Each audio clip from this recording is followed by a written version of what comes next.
Durante décadas, os Estados Unidos mantiveram a sua hegemonia global não apenas com poder militar convencional, mas, sobretudo, por sua capacidade de dominar tecnologias estratégicas, cadeias industriais complexas e sistemas de produção global.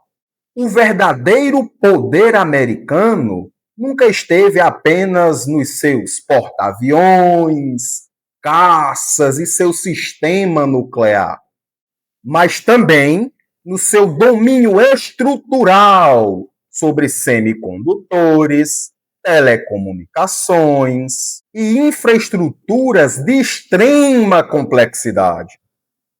Washington compreendeu cedo que a soberania militar dependia de uma soberania tecnológica. Por isso, nas últimas décadas, utilizou bloqueios, sanções comerciais, restrições tecnológicas e muita pressão sobre os seus aliados para conter a ascensão chinesa, especialmente setores estratégicos para a hegemonia global, como a produção de chips avançados, telecomunicações, inteligência artificial. Empresas como a Huawei se tornaram alvos preferenciais. E Taiwan passou a operar como instrumento de guerra econômica. A lógica é muito clara: impedir que Pequim adquirisse uma independência industrial e tecnológica para que a China não adquirisse autonomia industrial suficiente a ponto de rivalizar com os Estados Unidos da América. No entanto, o que se observa hoje é uma mudança drástica nesse cenário. Aquela estratégia de contenção, ao invés de simplesmente paralisar a China, também acelerou o esforço estratégico interno por soberania tecnológica, expansão industrial e domínio da economia contemporânea.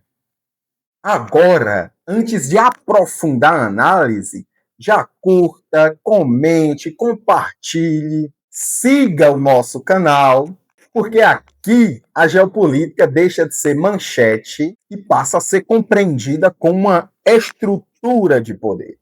E no vídeo de hoje, eu estou reagindo a um vídeo do comandante Robinson Farinaso, utilizando como ponto de partida para aprofundar suas análises militares em uma perspectiva geopolítica e geoeconômica, tratando de uma discussão ainda maior, a disputa econômica, política e militar entre Estados Unidos e China, somada às transformações na guerra contemporânea, está redefinindo a própria infraestrutura global e a ordem mundial. Bom, nós temos aí a matéria do Washington Post que fala dessa questão dos radares, né?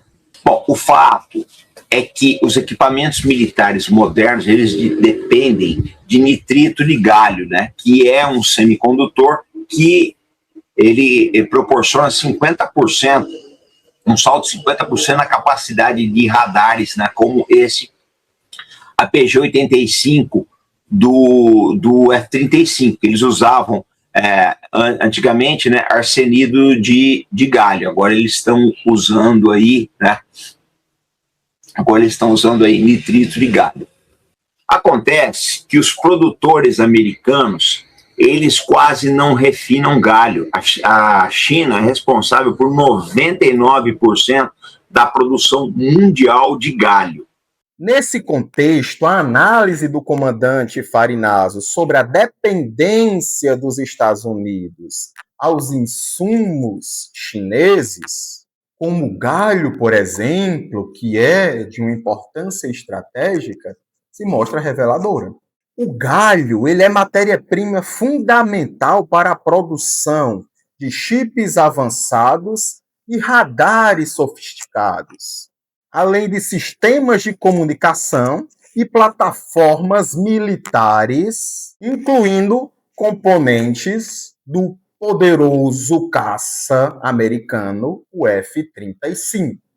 Quando a China concentra 90% da produção e do refino mundial de certos insumos, ela não está apenas participando do comércio mundial, mas ela está ocupando um lugar nas engrenagens militares do adversário.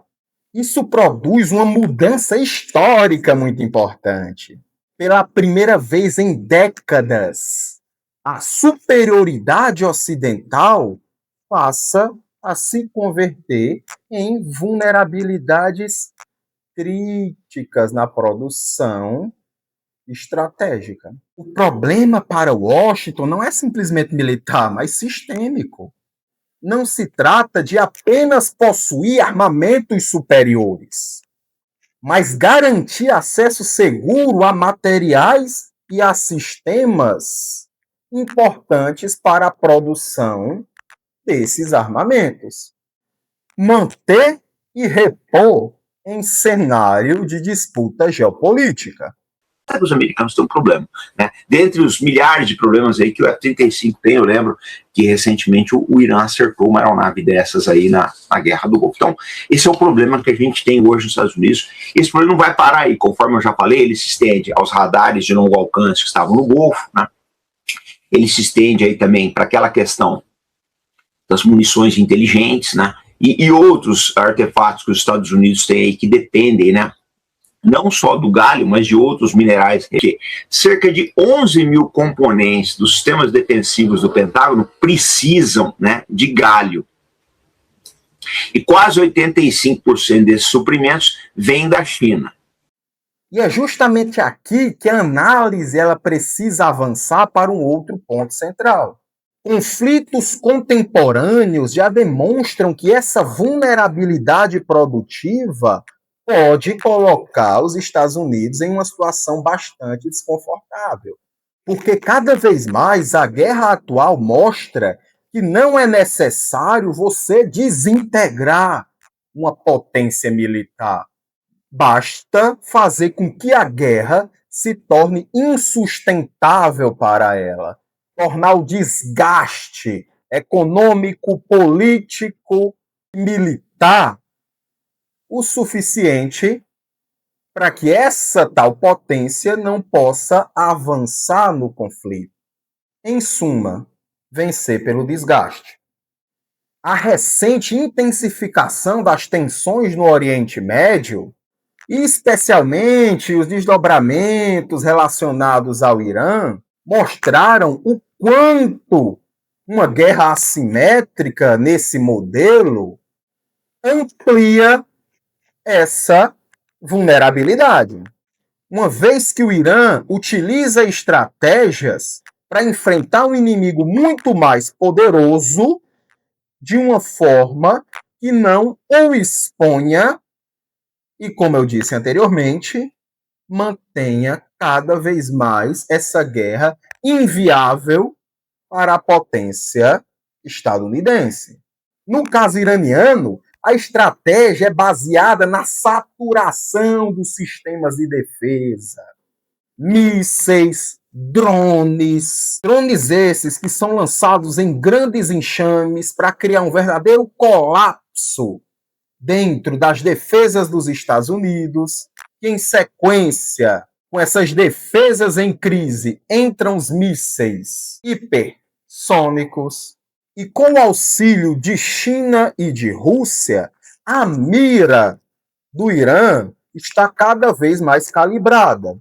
E um dos pontos estratégicos dos ataques iranianos foram justamente esses radares norte-americanos que dependem de insumos chineses para serem produzidos. Logo, o impacto para os Estados Unidos dessa guerra, ela não é só militar, ela é econômica, ela atinge o complexo industrial dos Estados Unidos e atinge a produção de peças importantes para o seu sistema de defesa, como o comandante expôs de forma bem clara. Aqui está o ponto central. Se as cadeias produtivas já se apresentam em uma situação crítica, uma guerra de desgaste prolongada pode amplificar essa fragilidade. E é justamente essa a intenção do Irã: prolongar o máximo possível esse conflito. Não que o Irã esteja satisfeito com as perdas que essa guerra ela impõe ao Irã. Inclusive, é quem mais está sofrendo com as perdas humanas. Mas a única maneira, provavelmente, do Irã vencer os Estados Unidos é prolongando ao máximo possível este conflito, como nós vimos no passado em guerras como o Afeganistão e a guerra do Vietnã. Isso mostra que a guerra ela não acontece apenas em uma frente. A guerra ela é híbrida. Aquele modelo convencional de guerra que nós nos acostumamos a ver, principalmente nos filmes, ele não existe mais. A guerra hoje ela é híbrida. Ela atua em várias frentes. Não é apenas uma guerra de confronto militar direto. É uma guerra que é militar, é no campo de batalha, mas também é uma guerra tecnológica, é uma guerra econômica, é uma guerra política, é uma guerra de propaganda, é uma guerra de informação, é uma guerra híbrida, é uma guerra que atua em múltiplos territórios. Durante anos, os Estados Unidos utilizaram como grande vantagem nesse confronto, nessa disputa global com a China, o seu avanço considerável na produção de semicondutores. E aqui é onde está a grande ironia.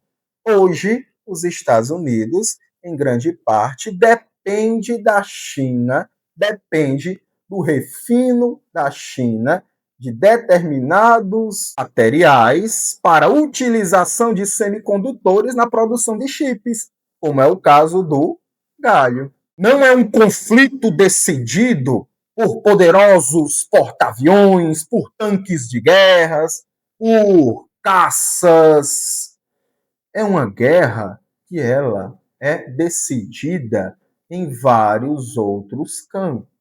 Portanto, reagir a esse vídeo do comandante não é apenas uma observação militar pontual.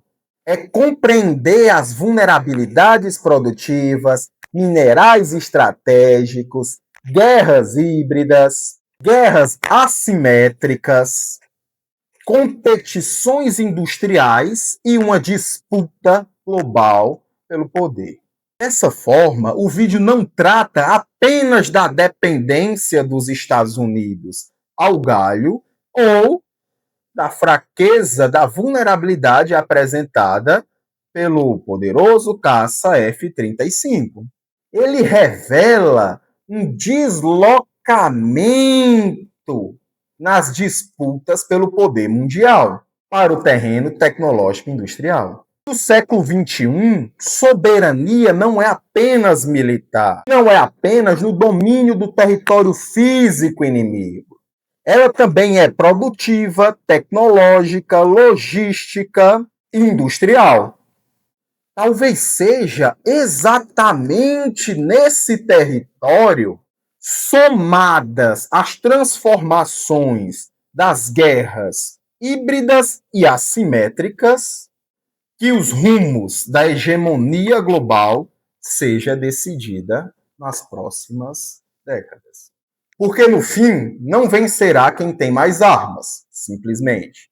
Mas quem controlar a base estrutural capaz de produzi-las, sustentá-las, repô-las e protegê-las em uma escala global.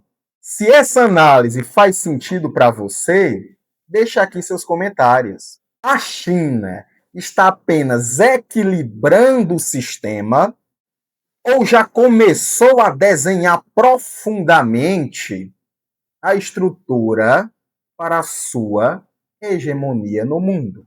Ou ainda, será que os Estados Unidos irão se adaptar e se manter como grande potência mundial? Curta, compartilha, siga o nosso canal para mais análises aprofundadas para além das manchetes das mídias tradicionais. Porque aqui nós discutimos a geopolítica como ela realmente é, um jogo de poder. Eu sou o professor Ítalo e eu te ensino as regras desse jogo.